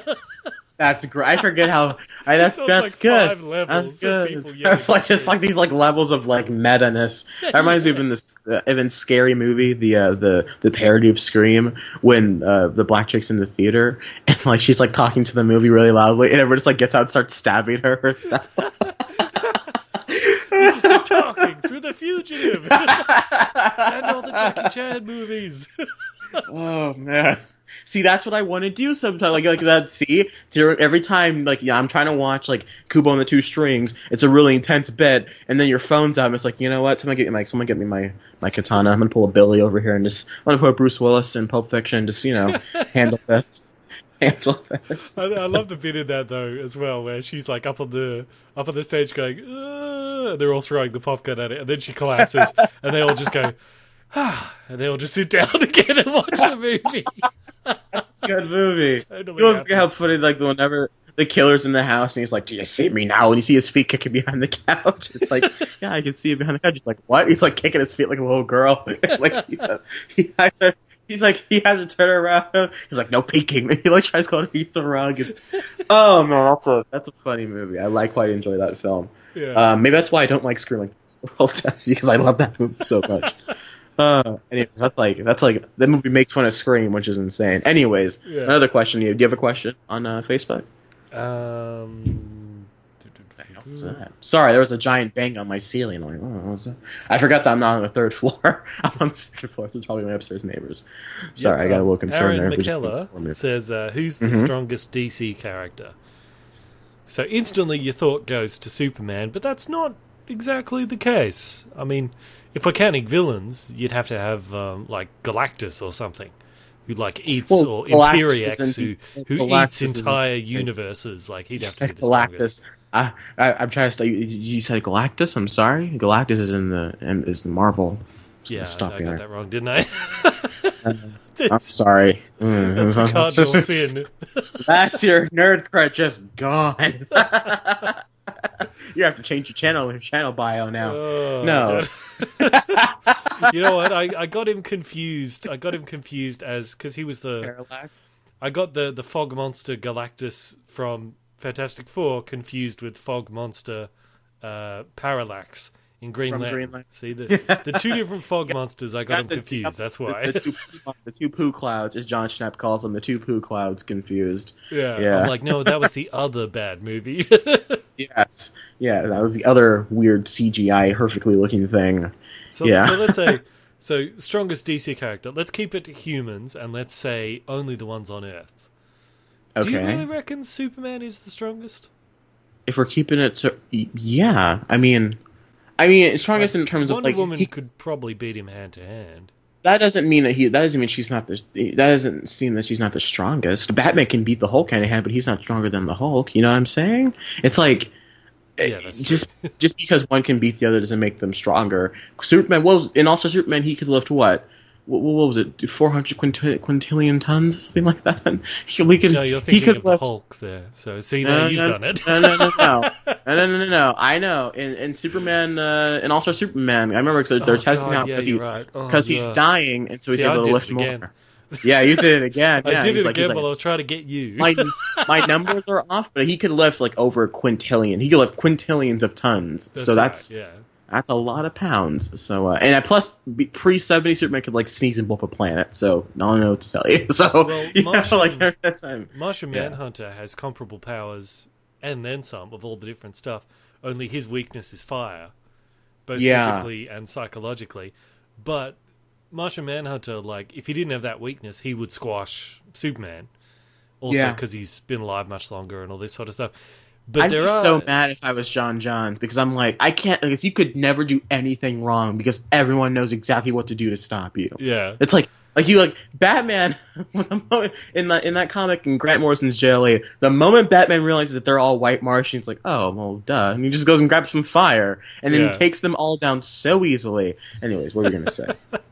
Yeah, it's totally buzzkill. It's like, you have, like, the greatest array of powers of any superhero. Yeah! But your weakness is At least you have to go find like, kryptonite. Oh, you just get a lighter, like in Captain Boomerang and Suicide Squad, like, hey, look, Mike, and gets a lighter. Ooh! But there is a version of Martian Manhunter where, like, in certain story arcs later on in his life, he sort of works his way through that weakness to fire. Like, because it's psychological weakness, he works his way through that. He learns how to protect himself physically from it. So if we're talking that Martian Manhunter, where fire is not so much of a problem, or if it is a problem, it's no more than how kryptonite will slowly weaken Superman, fire will slowly weaken him. In that case, Martian Manhunter might be able to take him out. I guess in a sense that... I'll tell you what, Superman has a Molotov cocktail, and Martian Manhunter has a shard of kryptonite. If you were to throw kryptonite into Superman's heart and throw a Molotov cocktail on John John, who dies first? It's Superman. So I'll give you that. But what about, like, also, if you think, like, a lot of people, they always say, oh, but Batman, he'd outsmart Superman. He'd figure out a way around it. Well, Martian Manhunter's been alive for like 100,000 years. So he probably... So, I mean, if you could make that argument for Batman, you could say the same thing for Martian Manhunter. Experience, yeah, but the question is still not... Figure out the a question, way around. You're a big Martian Manhunter fan, so I'm going to let you keep going, but the question here is who's the strongest, not who would win in a fight. Oh, you're right, the two are not always hand in hand. Yes. Man, you were just slipping today. That's okay. It's fine. But I do agree with you in the sense of, like, he can probably beat him in a fight, especially because. But to be fair, Superman's very intelligent. He just doesn't allow himself to be. That's kind of how that works. I don't have time to really sit down and explain how it all works. Superman's far smarter than he lets himself on to be. Yeah, he has the Kryptonian intelligence. Yeah, anyways, it depends on the comics. Like in Superman comics, often they make it that he's smarter than Batman. But then the Batman comics, they make it that he's dumber than Batman, so he's whatever the writers want him to be. Exactly. But no matter what happens, you have to remember, we gotta save Martha. We gotta save Martha. Why did you say that name? Martha. Why did you say that name? Oh, don't come back here, man. We gotta go save Martha. What are you doing? Don't come back. Oh boy! Wouldn't you love to see Vincent Dinofrio's Kingpin versus Ben Affleck's Batman? Wouldn't that be awesome? Yes. No. And yes, I know they're from different universes, but I don't know if I do though, because I feel like I'd be enjoying one, and then the other one I'd be really mad at. I'd be like, oh man, Kingpin's so. I'm like, wait, why is Batman trying to kill Kingpin? Aw. Wouldn't you like to see like Kingpin in his big baby prison outfit just pummeling Ben Affleck? He's like this giant like belly, just like on top of Ben Affleck. Ben Affleck's being like suffocated by his gut, and just like, get off, Alfred, help! And it's just like, and Vince now just like, I will destroy you and rip you piece by piece, and just like punching Ben Affleck's cowl in the face, and then Ben Affleck shakes him because that's what Ben Affleck's Batman would do. Anyways. Tom Quirk asked on Facebook. Kingpin did that in the first one, didn't he? Remember that reporter finds out where his mother is and he freaks out and chokes him? Yes. Oh, damn. It'd be like a contest between two of them with their mother issues. Who can go more crazy? Like, Bruce goes, what would Vanessa think? And then Kingpin goes, I don't know. Why don't you ask Martha? And then they both just start sobbing their eyes out. It would be like punch, punch, punch, cry. Punch, punch, punch, cry. It's like that. It's like that picture of like Spider-Man and Batman talking, and Batman asks, "Hey Peter, you want some Uncle Ben rice?" And then Peter goes, "No, your parents ate it all." And they both just start like crying, like they had just two like really bad burns. Oh man. Anyways. Tom Quirk on Facebook, he asks, with Assassin's Creed around the corner, what video games would you like to be adapted into movies? I think we've had a similar question to this, haven't we? Have we? I think we talked about Assassin's Creed a while on the fall movie preview episode we did a couple weeks ago. I'm not sure. Have we answered a question like this before? Because I remember saying Red Dead Redemption. I'd like to see. Oh yeah, I think it was. It was the X-Men Apocalypse episode. Yeah, you're right. I don't know. Remember that? Oh, because I was listening to it about a couple of days ago, so I jumped to the listener question portion. You're right. It was because I said Last of Us. Right. Well, then never mind. He also asked, do you genuinely believe that we'll get a Black Widow movie at this point, or do you reckon that ship has sailed? Do you reckon there's the demand for a Black Widow movie? The demand is, just because there's no demand doesn't mean we shouldn't get one. You know what I mean? Yeah, I suppose no one was demanding really Ant-Man. Ant-Man, or no one who really wanted a Doctor Strange movie, you know what I'm saying? Yeah. Who wanted an Iron Man movie back in 2007, but no one did. And then 2008 came around, everyone wanted Iron Man 2. So, it's I don't think the demand is the proper point. I think it's a matter of why hadn't she gotten one yet? Because I think Phase 2, was the perfect place to put a Black Widow movie. And now, because I think if we don't get one before Captain Marvel, then I don't really see the point anymore, because we're now going to have female, like, superpowered females in this universe, because we haven't really had a superpowered female, like, superhero Avenger besides Scarlet Witch, I guess, but she's really a sidestep character, as opposed to the female-led comic book movie. We haven't really had one where it was a superpowered character. And I think, like, because Winter Soldier kind of set the tone that you could do kind of a political thriller, I think I'd love to see, like, a spy film starring Black Widow. That really excites me. And get Joss Whedon to do it, because he's good at handling female characters. Do you think she can carry the movie on her own, though? Absolutely. Really? Absolutely. What about, like, I don't know, like... What about if they did, like, maybe, like in DC, you can have other Avengers be in the film, but as long as it's still at the core her movie, it doesn't just have to be her going around and doing something. Well, like in DC Comics, they sort of they have, like, the Sirens, which is Harley Quinn, Catwoman, and Poison Ivy, and they put them all together. Maybe they could do that. Maybe they could have, like, Black Widow and... Scarlet Witch and good luck with that. Yeah, because we all want to see. I can't think. See, Gamora. Here's what or something like Gamora, sure. Just throw her in there. Might as well have a lamp while you're at it. I just don't know if she can. Yeah, I don't know if she can hold a movie. But I did like that bit in Civil War though, where it's like her and Agent 31, whoever it is. Where the two of them are, like, both fighting Winter Soldier at the same time. Oh, great bit! Oh man, and he, like, flips Sharon Carter onto the table and, like, breaks the table. That was brutal. Oh man, see, now I want to watch Civil War. Even me, who, like, hates feminism, I was like, yeah, girl power, 2 girls. That could come. Oh, that's the quote for episode. Yeah, 2 girls. All right, 2 girls, 1 guy. Awesome. Whoa. Hey, what? I'm just talking about. Don't know what you're thinking of. You have a filthy mind. Oh shit. So you really think Scarlet Witch could hold a whole movie on her own? Come on. Yes. Come on. I think Black Widow could. I think she could.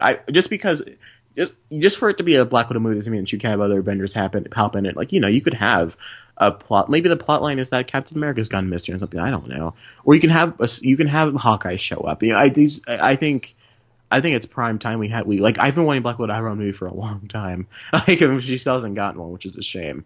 But to answer his question, at this point, no, we're not going to get one. But I would like to see one. Yeah. Okay. Cool. All right. You see. You have another question? You looking for another question? Chase Berry, regular listener. Hey, Chase Berry. Says, most anticipated TV shows of the upcoming season. For online, I'd say The Man in the High Castle and Luke Cage. On cable, I'd go with Flash, Agents of S.H.I.E.L.D., and Supergirl. Too bad they delay Star Trek Discovery from January to May. Oh, no, they've delayed Star Trek. No. Oh, that's kind of good, isn't it? Oh, wait, no, I don't know how TV works. I guess TV kind of works better in the fall than the summer. I don't know a lot of good summer TV shows. It could be a good thing or a bad thing, but I'm just, I want more Star Trek.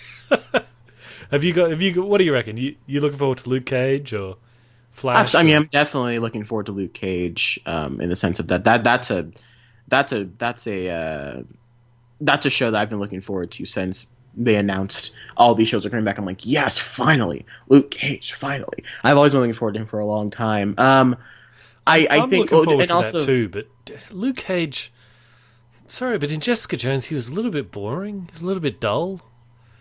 I think that was just the tone of the show kind of weighing him down. I think Mike Coulter, because I think there are some bits with him in that show that I think he brought something to the show that the show was missing, which was life. I'll be honest, because I maybe you didn't see it the way, but I looked at it like the show was really boring me out, and which is a shame because that comic is so good. And then you meet Luke Cage, and you're like, oh, look, energy. There it is. Energy in the show. That's great. And so I am looking forward to it because also I really like a lot of the actors they have in the show. Marshall Ali, I think, plays the villain of the season. I am nervous at 13 episodes, though. I'm not sure how this can work for 13 episodes. But I'm really excited. That comes that's actually out next week on Friday. That's out this Friday. So I'm just no plans this weekend.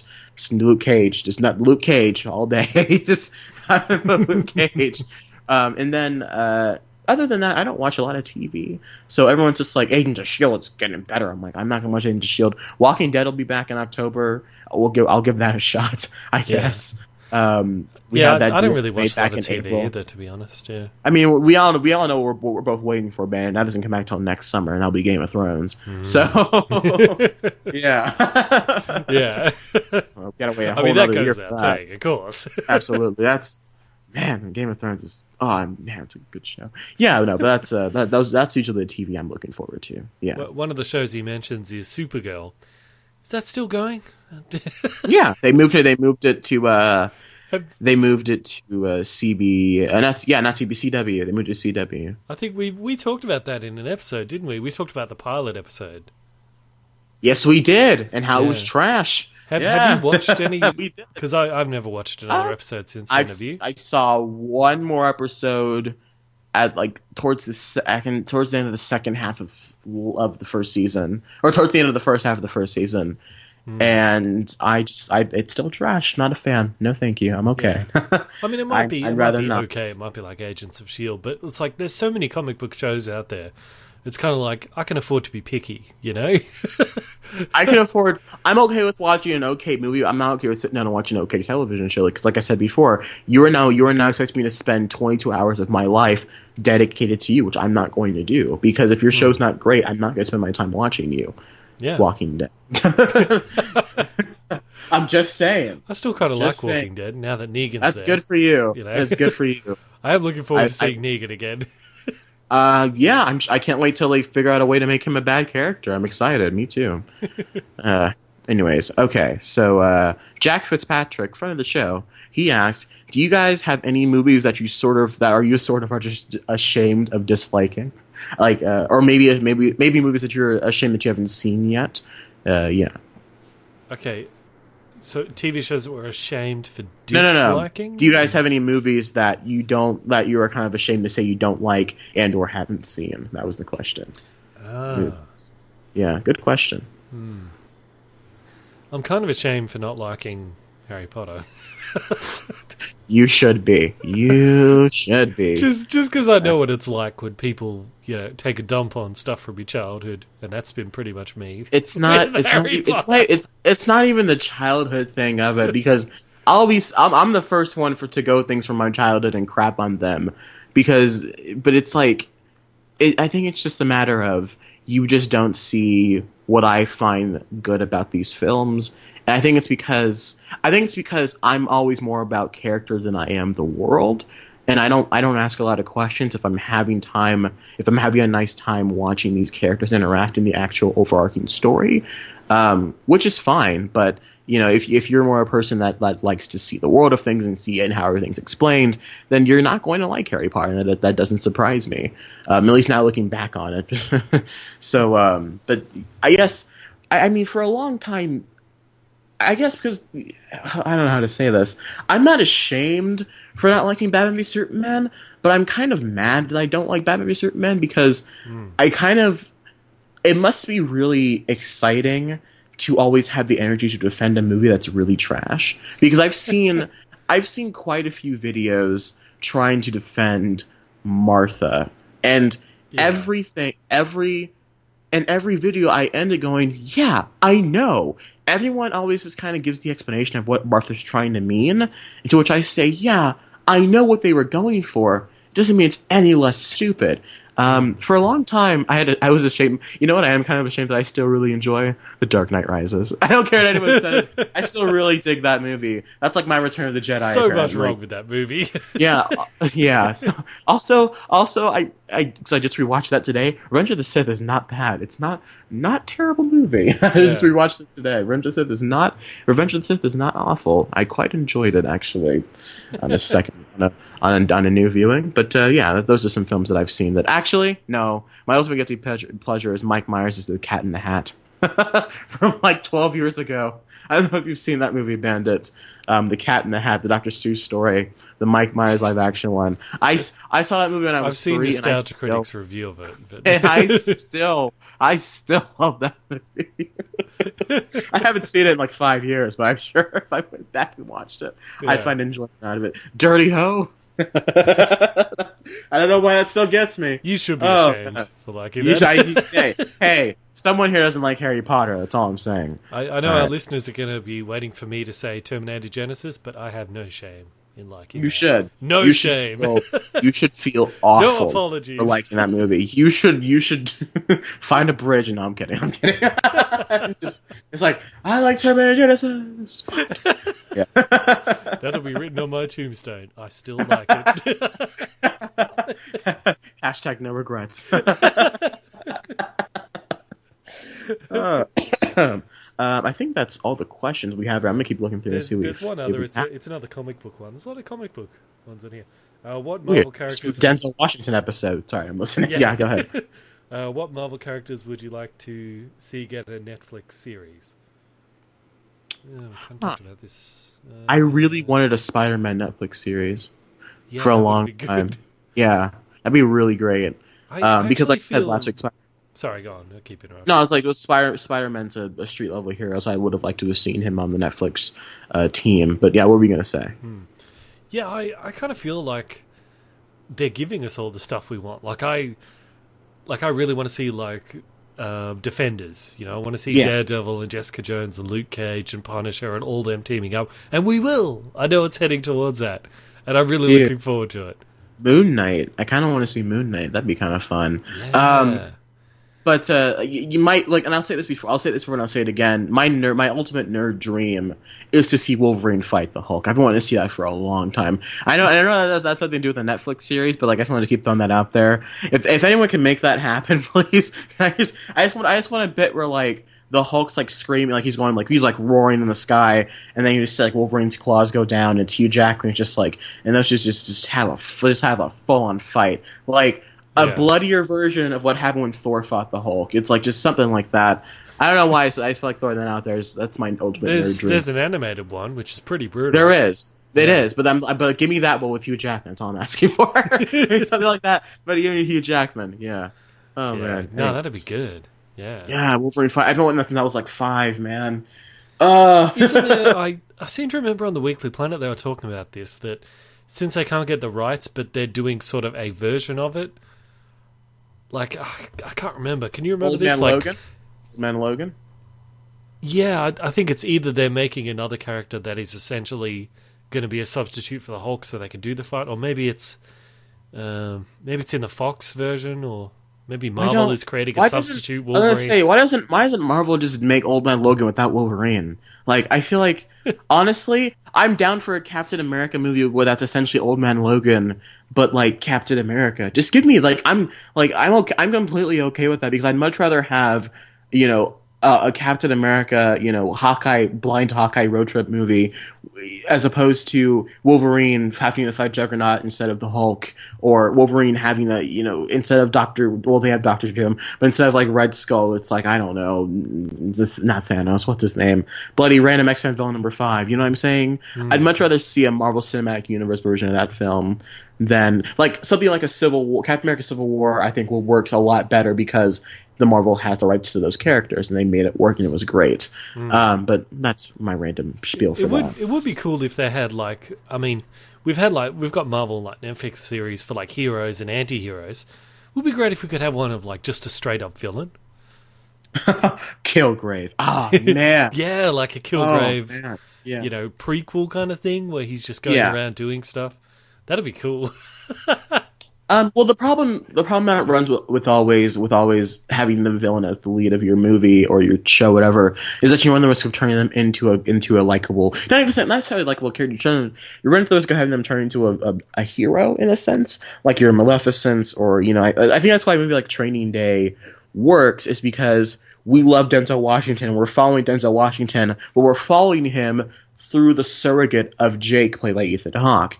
But if the movie was just about Alonzo and doing his day-to-day work, you always run the risk of having him suddenly become with him being the protagonist, you always run the risk of having him become a good guy by the end of the movie, by the time he's dying. Which is why movies like Wolf of Wall Street or Goodfellas work, because it's kind of the opposite thing, where they start out a good guy and they become this horrible person by the end. Well, maybe the way around it is kind of like the Deathstroke way, because like Deathstroke did have his own comic, but he never really became sort of a hero, because like occasionally he would do heroic stuff, but it wasn't because he's like, this is the right thing to do.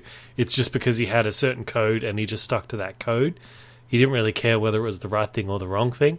Well, then now you're running in Deadshot territory. Now that's what they attempted to do with Suicide Squad. I know what you're saying, but I feel like people would look at that and say, well, they just did that with Deadshot, so what's the difference? Yeah. Mm-hmm. No, I mean, but that is intriguing. True, that is an intriguing aspect of it, because I think that's why that episode of Daredevil where we learn about Wilson Fisk is past, because the question is, how do you turn a villain into a compelling character without turning him into a hero? I feel like that's a very hard thing to do that not many people can do yet, because I feel like Wilson Fisk is kind of the defining example of that in the Daredevil Netflix show, because you care so much about Fisk after that episode. You learn about his family and whatnot, and how much the white wall means to him, what it actually means. Which is why when he's in the prison cell looking at the white wall, you're like, man, that sucks, but good for him because he deserves it, Yeah. You're right. Yeah, it'd be a difficult formula to crack. Maybe the only other way you could do it is there's an old movie, Dial M for Murder, whereas there's a guy who's plotting the murder of his wife, and as he's planned it, and as the actual murder, it doesn't go to plan, she ends up surviving, but as the murder's taking place, you find yourself actually rooting for him, even though you have no reason why you should, but it's just because you've been there with him as he's been planning it. So as it's happening, you're like, "Come on, this has got to work." You need that closure. You need the Yeah, so maybe that would kind of be the way.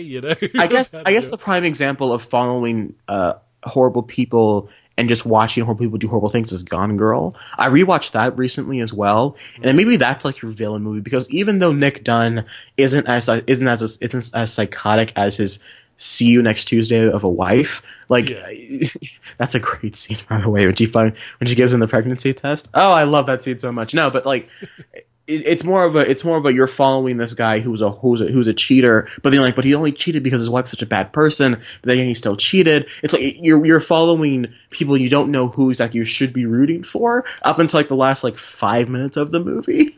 And maybe that's like your prime example of trying to follow.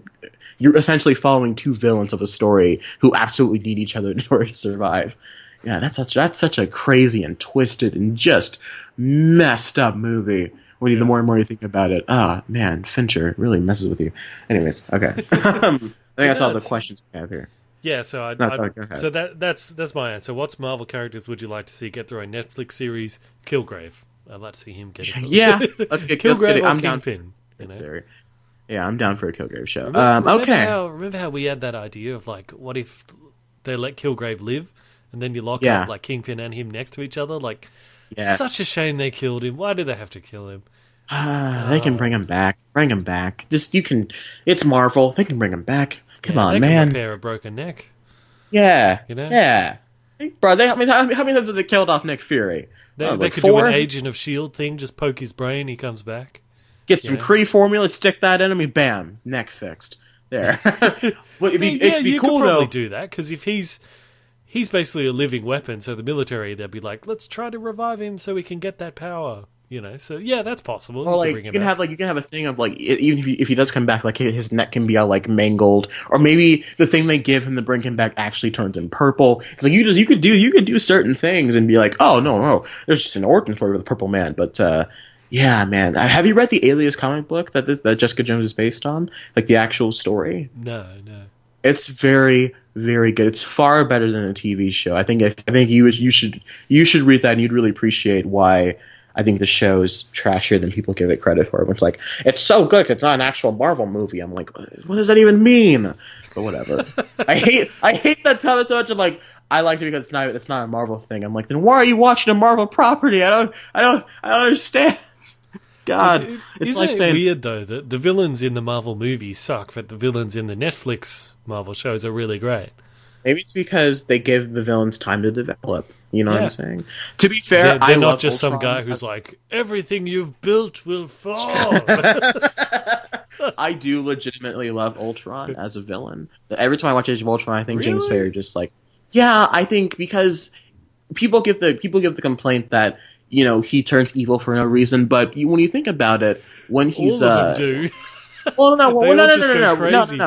Listen. When you think about it, there's a scene where he's going through the database of trying to figure out what kind of world he lives in, and on the screen flashes images of like the terrorist attacks in 9/11 and what the war is doing and just how crappy our world is.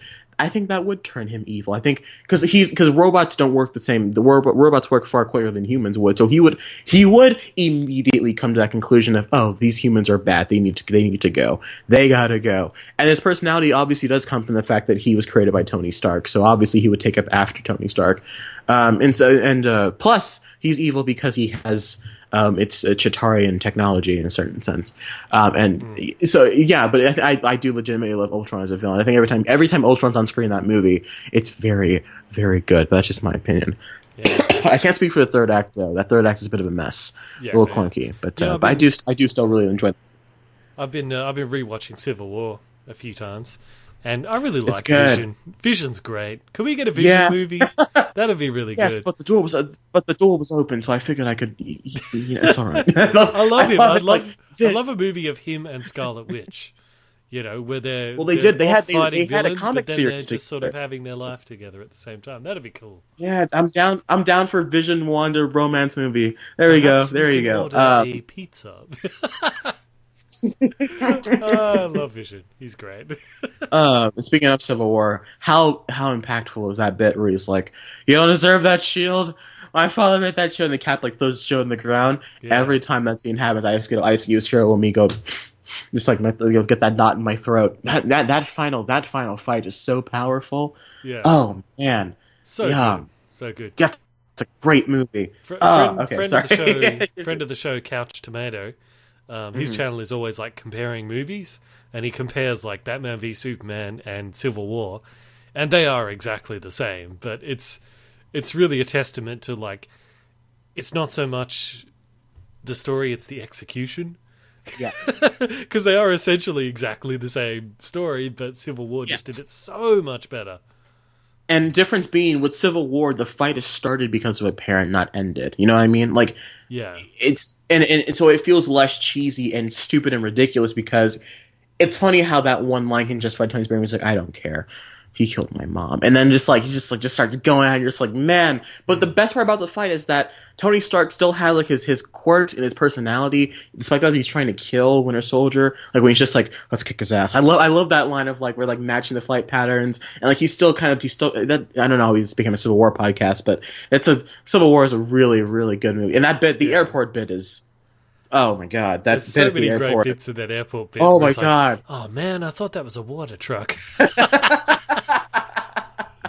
I love that. Oh my god!